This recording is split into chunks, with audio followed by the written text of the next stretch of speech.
So welcome back to another week of Out of the Ball podcast. My name is Rachel Peru and I have another inspiring guest to share with you this week. Thank you so much for all your kind feedback that I've received recently about the new podcast series.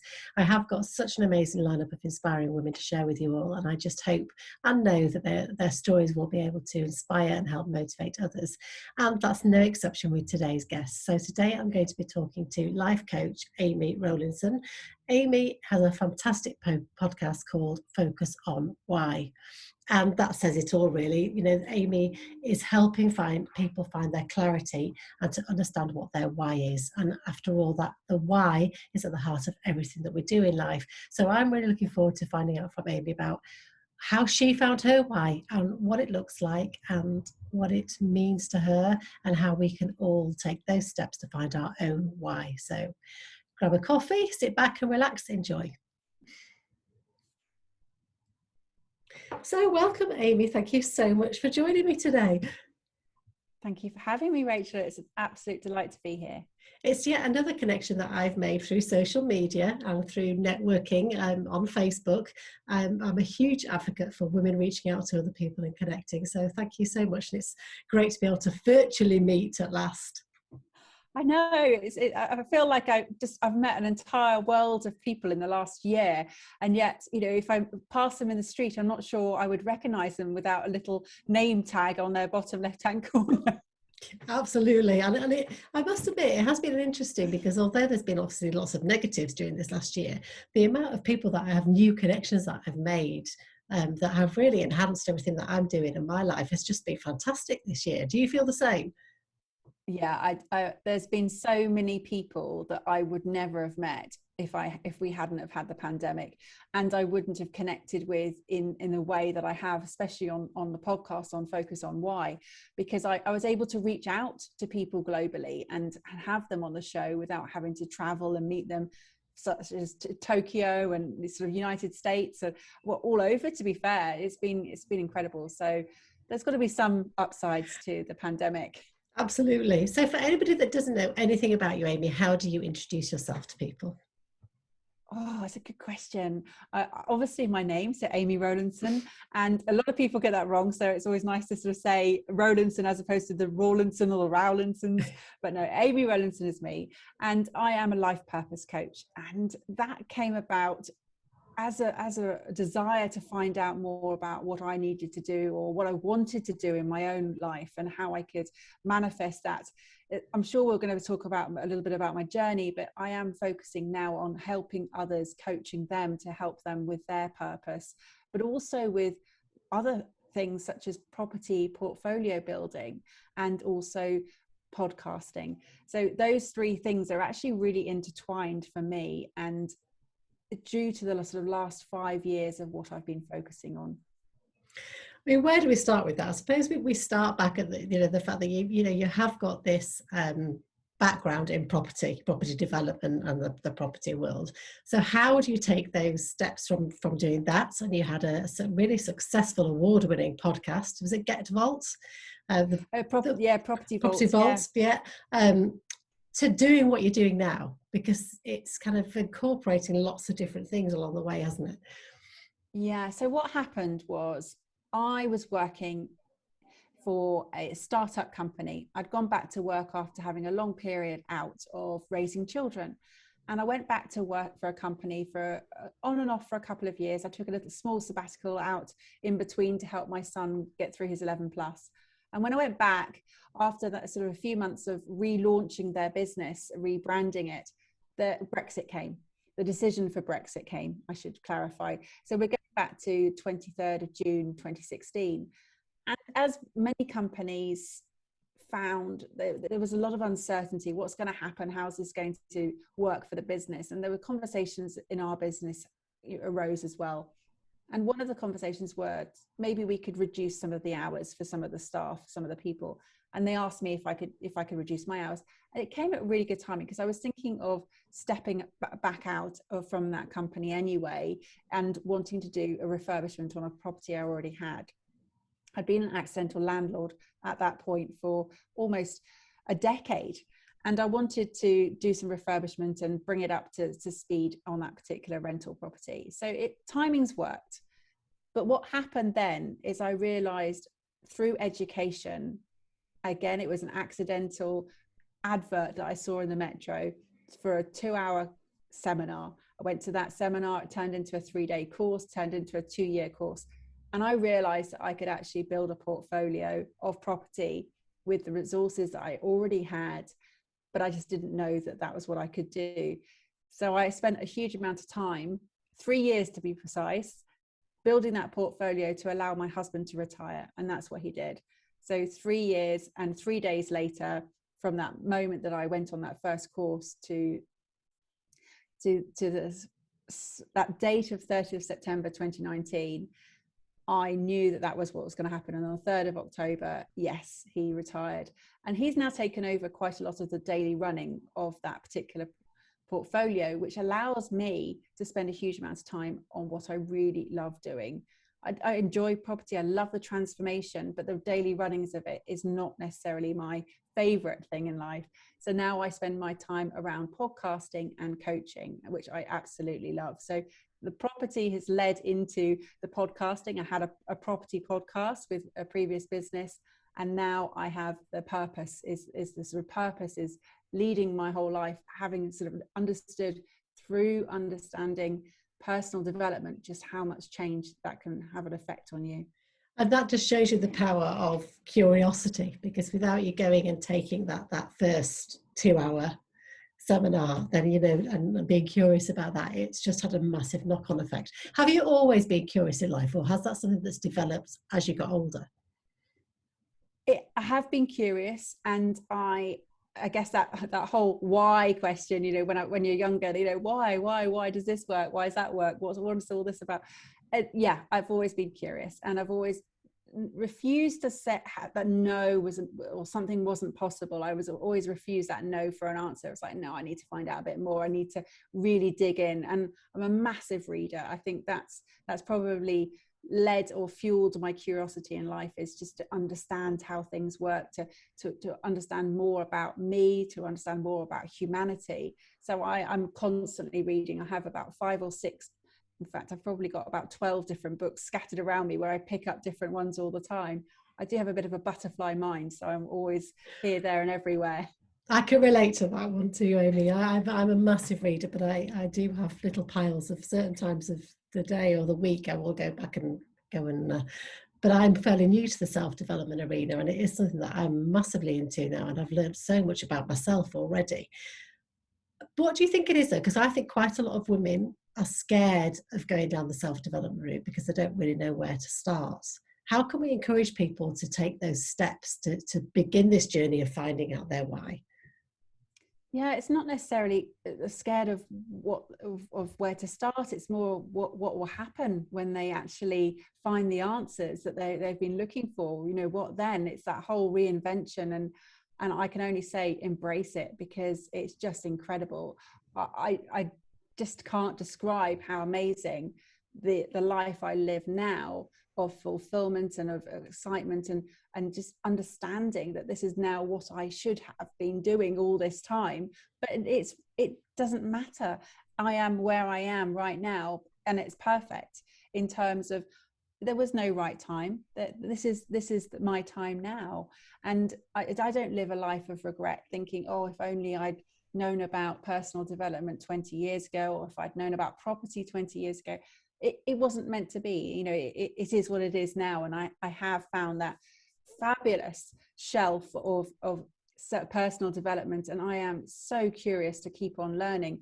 And understanding my values is where, if you really want to sort of know how to start, I would look there. Because when you are living a life in accordance with your values, you start to reduce the levels of conflict in so many different areas. The choices are so much easier to make. The decisions that you need to sort of get the answers to become almost effortless, because there's a simple question: does this align with my values? Yes, no. Because you obviously had the successful first property podcast, and Was there a light bulb moment then when you realised that you wanted to create the new Focus on Why? How did you get to that point? Because it's interesting, because you had success with that, with the property podcast. It was going amazingly well. And some would think, oh my goodness, Misha's going to take on, I know how much work it takes to do a podcast. To then start another one, there must have been that drive in you that suddenly thought, I've got to do this. Yeah, so actually it was a difficult time because it was right at the beginning of lockdown, and I'd spent the last 18 months with my business partner building up a business of property training, and we had a network event, a physical network event, where we had sort of between 50 and 75 people coming every month to it. It was really popular. We had the podcast, and we were doing in-person training days and workshops with them, and I was also doing one-to-one sort of coaching sessions. And we got together, and it was the beginning of lockdown, and 23rd of March, right, what is it that we're going to do? And at that point, my business partner said, I just don't want to do this anymore. I'm just not feeling, that it's working for me. And I was like, okay, fine. And obviously there was a sort of a real disappointment and sort of shock, because I wasn't expecting that conversation. And I understood that it was the right thing. And he'd said to me, look at what you're posting about, look at what you're sharing. It's not always about property. In fact, a lot of it is about the personal development, about empowerment of understanding what you're doing. And I started to look at that in more detail, and he was absolutely right. And he had spotted something that I sort of hadn't. And, I'm very grateful to him to sort of share that with me and share that insight, because sometimes you're so in the frame, you don't see the picture. And so it was a case of recognizing that.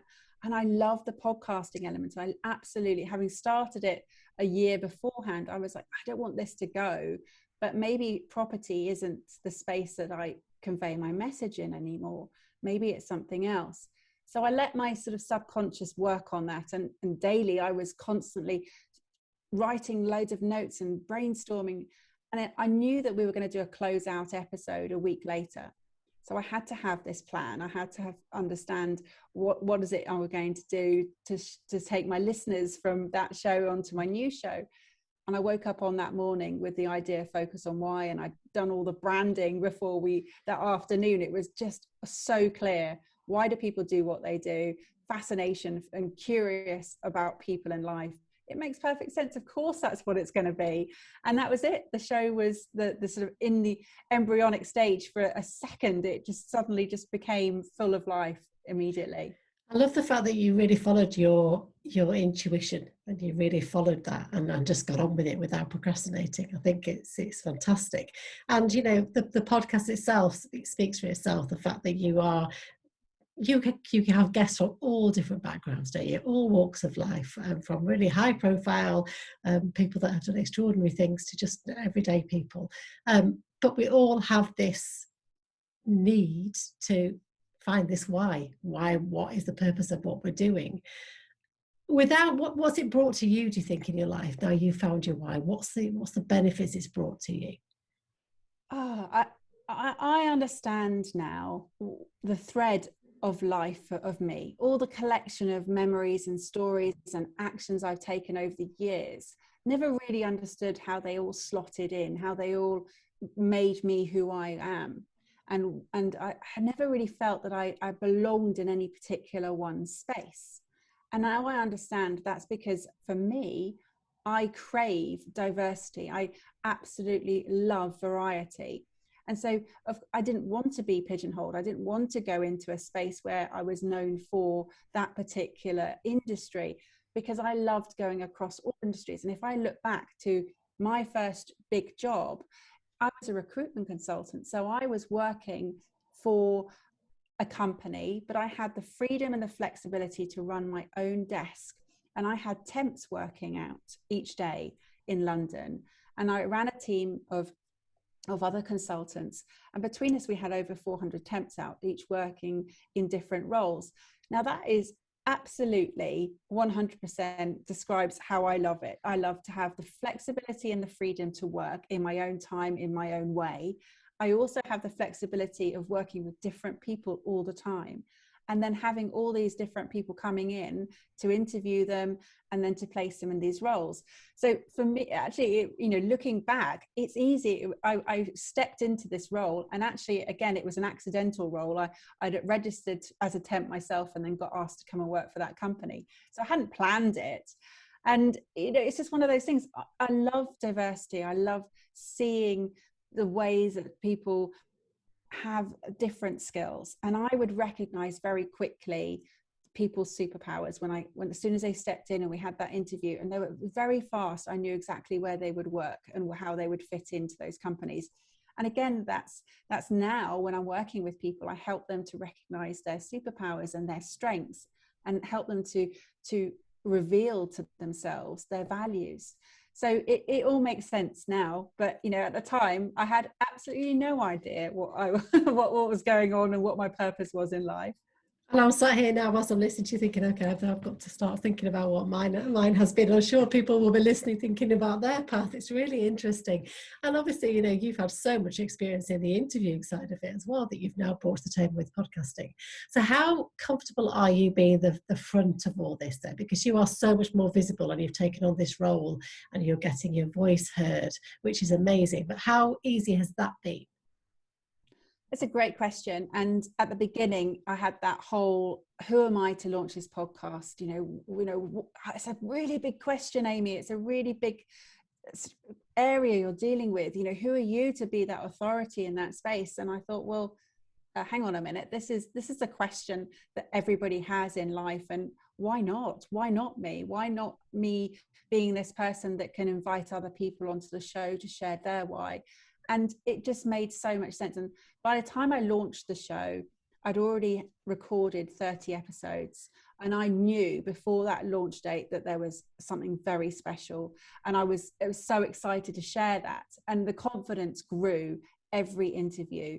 Every interview I had was so different. It's so unique. And again, that is just, what I'm advocating here, that we are all unique and that there is no one solution. We all get to choose and create our own purpose in life.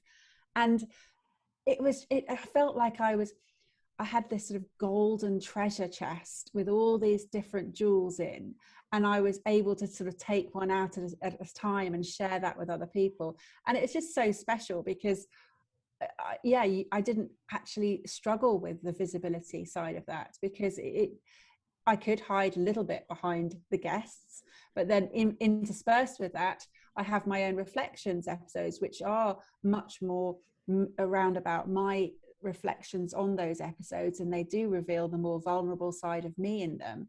And I can explore that even more now that I gather more confidence as I'm going on. But yeah, it felt right. It was, I can't just explain it. It wasn't ever really, it was a fleeting moment right at the beginning. Who am I to do this? And then it was, straight away batted right down, like, you're doing this and this is going to help people. And that was the focus, was always that there was going to be value for the audience. And I'm guessing that you have, and it's so easy, this term of finding your passion and purpose is banded around, but I guess because you have found this real sense of purpose, then that overrides any fears that come up along the journey, doesn't it? Yeah, I think that the piece, I'll talk about it again, but the piece around the values and recognizing your strengths, and then seeing how they've threaded through all of these elements in your life, and that they have compounded to get to where you are now. And there have been lessons, there have been failures, there have been successes, but all of those come together. And all of those memories, they serve you in so many different ways. And it's funny because the more I get asked to share on interviews and talk about this, the more sort of little stories, the little moments come through. And again, they are just as important as the bigger sort of center stage stories that I've shared, because that's those strands of for me, achievement is important, not just from the perspective of the winning side of things, but it's the understanding of making sure that you do achieve and get recognized for things in life. And so it's not about me achieving, it's about helping others to achieve as well. And I have such a strong desire for brilliance, and brilliance in again, it's in that ability to shine and helping other people to shine. And because of that reward that you get and the fulfillment that you reach when you do so. So my podcast is perfect forum for me to bring other people on and allowing them to shine in their space, in a safe space that we create together. I can imagine this on a, you know, I can imagine you doing a TED talk on this, Amy, because you put it across so eloquently. Do you have, you know, larger goals? How are you dreaming big about where you can take this now? It's yeah, interesting question, Rachel, because what happened was I was reading The Miracle Morning back in December 2016, and I closed the book and I just turned to my husband. I said, I've just had a vision of me standing in front of 10,000 people. I can see myself there. I can see myself really clearly. And I don't know why I'm on that stage, and I don't know what I'm saying, because that has yet to come. And now I feel that that has come, and that I now do have something to share. So when you say, I can see you doing a TEDx, maybe there is that in the future, but it wasn't so much that it was about the me. Again, it was about the audience. It was about, I knew that audience needed to hear something, and that I had that ability to convey that message. So that was, from my perspective, again, it's that connectedness and the need that I have, the deep desire that I have within me to connect people and being connected to a diverse world, to bring everyone together is you know, a really strong pull for me. Yeah, I love what you're doing. I love your mission, and it comes across, you know, so passionately that it's, you know, I can't tell people to go and listen to it enough because it's addictive. But how important has mentors and other people in your life, your circle around you, how important have they played in you? Because I think sometimes as we're growing, we almost don't like to admit that we're getting outside help from other people, because it's always that societal thing of, you know, not asking for help or not admitting that we're having help along the way. But how important has networking and mentors and connecting with people that have been able to support you been in your journey? Really, really important. And actually, one of my greatest learnings in life is to be able to admit to ask for help.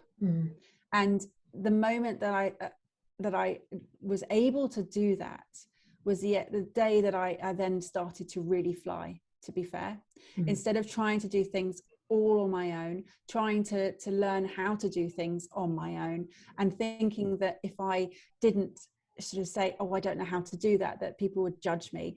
Now I'm completely the opposite. I'm the first to put my hand up and say, sorry, can you just explain that again, please? Because I have no idea what you're talking about. And because, you know, we don't, it's that whole sort of, Shakespeare says it best, you know, the fool doth think he's wise, but the wise man knows himself to be a fool. And that is perfect for me to explain that I know that I don't know everything, and I'm very comfortable in that space. And that is obviously in my whole quest for the focus on why and to understand more about meaning in life. That is a lifelong journey for me, and I know I'm a lifelong learner. And as a midlife beginner, I can only sort of advocate enough the power of mentoring, coaching, and peer help. I'm in several masterminds, and they're with people from very different spaces and backgrounds and different thinking. A lot of people think, oh, it's really good to be surrounded by like-minded individuals. Actually, it's really good to be surrounded by people who don't think like you, who have that diverse way of thinking. And one of the things that one of the exercises I've done is have my wealth dynamics, understand what they are. So I'm a star, and I have two sorts of either side subsidiaries, which are creator and supporter. And I know that in my whole sort of dynamic, my sort of working triangle, to look for other people that will help me with being my element, my star element. And one of that is to have a lord, and one is to have a deal maker.